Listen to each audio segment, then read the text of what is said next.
trip.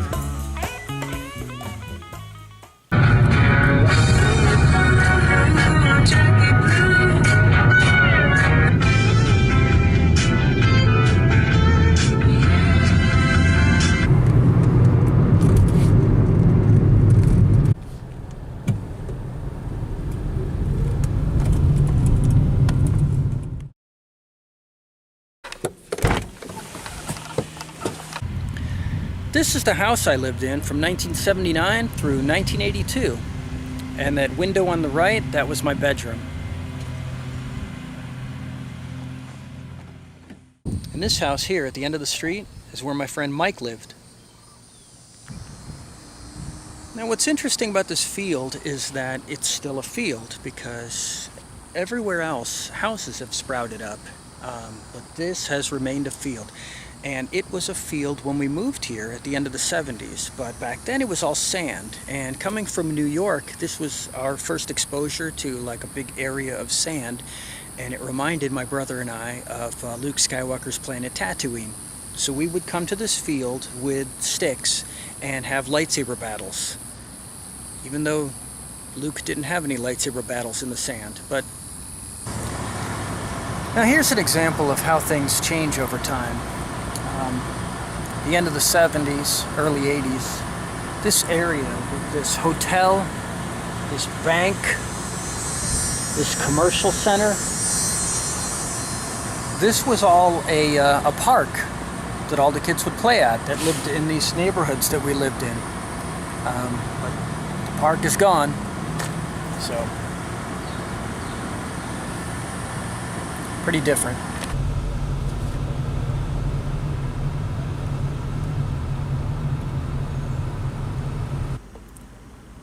That sheriff department we just passed, that used to be the public library. We didn't have a sheriff department in town back then, but we would go to the library every Saturday and play Dungeons and Dragons. There was a big meeting room in the back called the Heritage Room, and we would reserve that for the day. And sometimes there'd be 12, maybe 15 of us playing. And here in the back of the library was a big grassy field, and they would have a yearly parade that would come through, and all the floats would kind of park out in this field, and just up ahead, maybe about 100 feet, was a gazebo. And when the library would close, we would take all our stuff and we would head out to the gazebo to continue playing. But the gazebo's gone, the grassy field's gone, it's sirens. It's just parking lots. In fact, I'll show you where the gazebo was. It was right where that watermelon stand is now.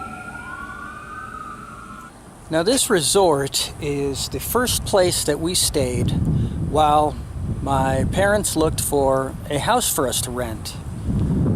And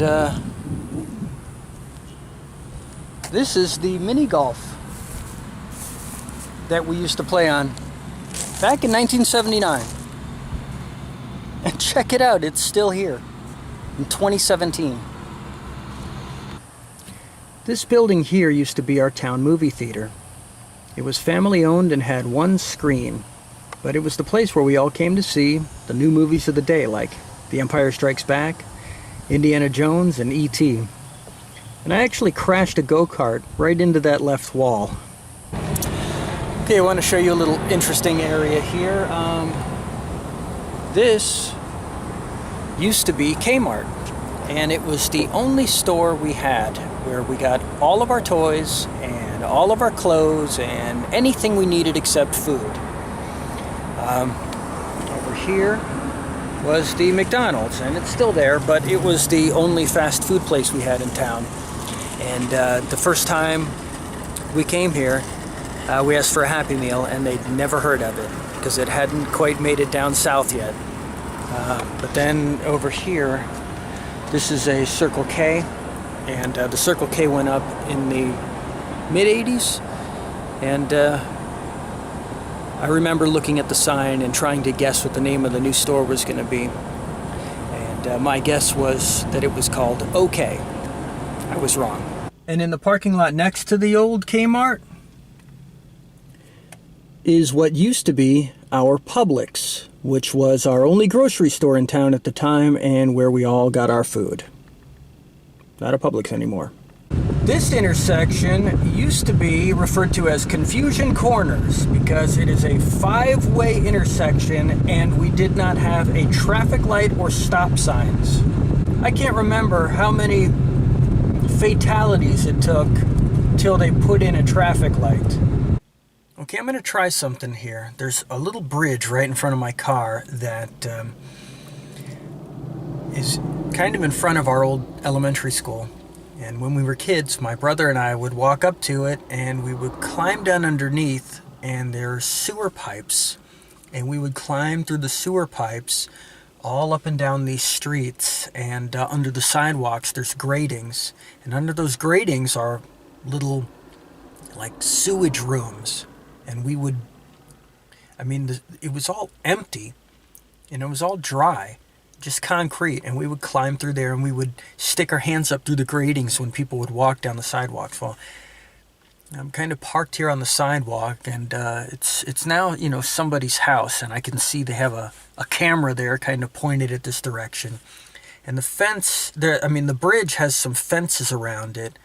I'm just going to see if I can get down there real quick. Let's see what happens.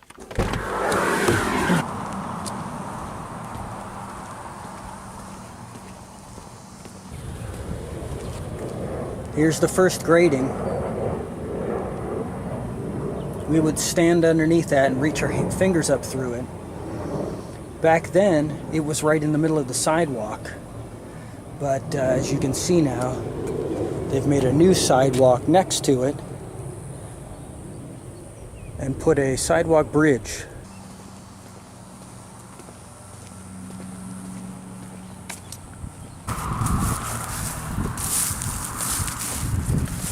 Okay, so this is the way we would come down. And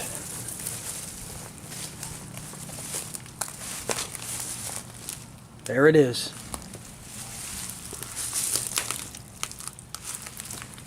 Too much water for me to get down in it, but boy, that used to be a lot taller when I was a kid.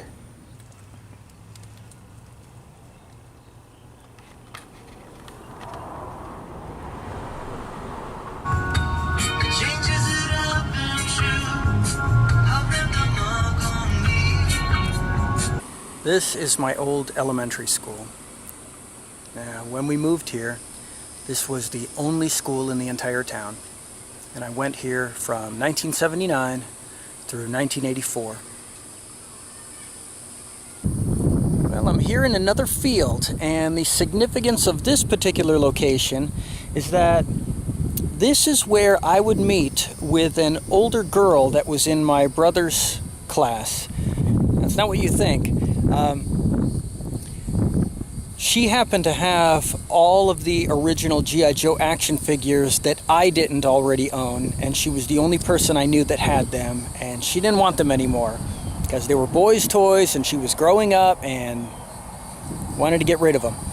I wanted them, but she was too embarrassed to bring them to school to sell them to me.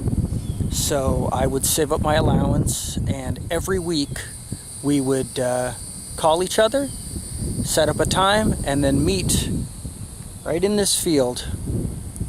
And I would buy them from her. She would bring them on her bike in a briefcase, each one individually Ziploc bagged. And she would always be looking around, making sure no one saw her out in this field.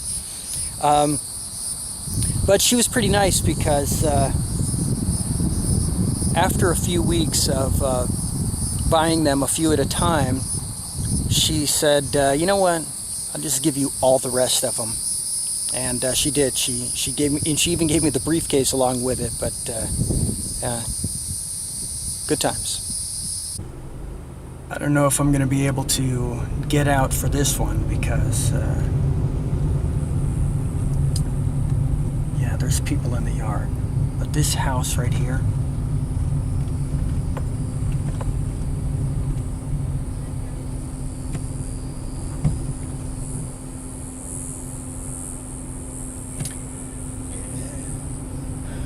that's the house I lived in from 1983 through 1988. My dad even helped the construction team build that house. That was the house my family built for us to live in. They even planned to retire in that house. Of course, it didn't happen. But we spent 5 years there.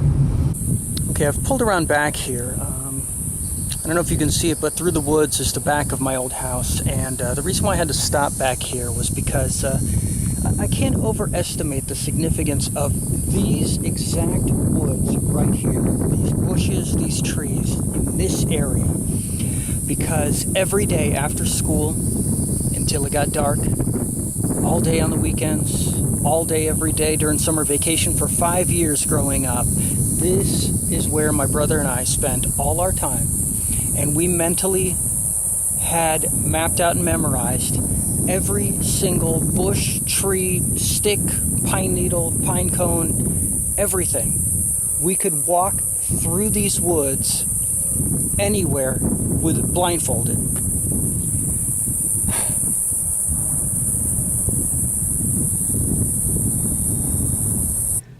Once a week before school, I would ride my bike the 1.2 miles to this 7-Eleven, and I would get my comic books and a bag of Skittles. Well, they don't have spinner racks in 7-Eleven anymore, so I can't go check up on the latest adventures of Spider-Man. But I could go in and get a bag of Skittles. I'm here up the side of the street, and you can see there's a path through the woods. Now, at the end of this path, there was an old wooden building called the daycare center. And my parents would drop us off there in the morning on their way to work. And we would stay there and catch the bus and go to school, elementary school. Then they'd drop us back, the bus would drop us back off here, and we'd stay here until our parents would pick us up. Let's see what's at the end of this path now.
Well, there's my answer.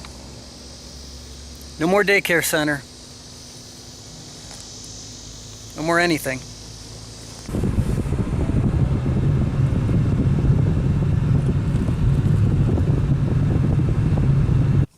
This was the second school built in my town, and they had it ready just in time for my brother to be part of the first class. I came along the following year and was part of the second class. But when I finished here at the end of 8th grade, I had been with the same group of students since the beginning of kindergarten.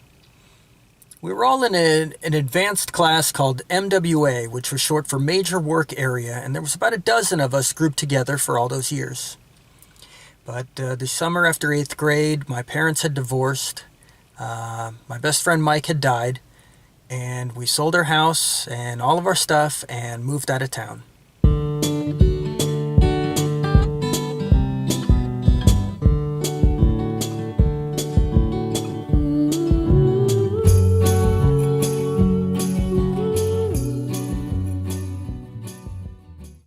It's kind of noisy out here with you got lawnmowers and wind blowers and a car wash and traffic, cicadas or something. I don't know. It's this cacophony of noise. These woods right here. Oh, look at that.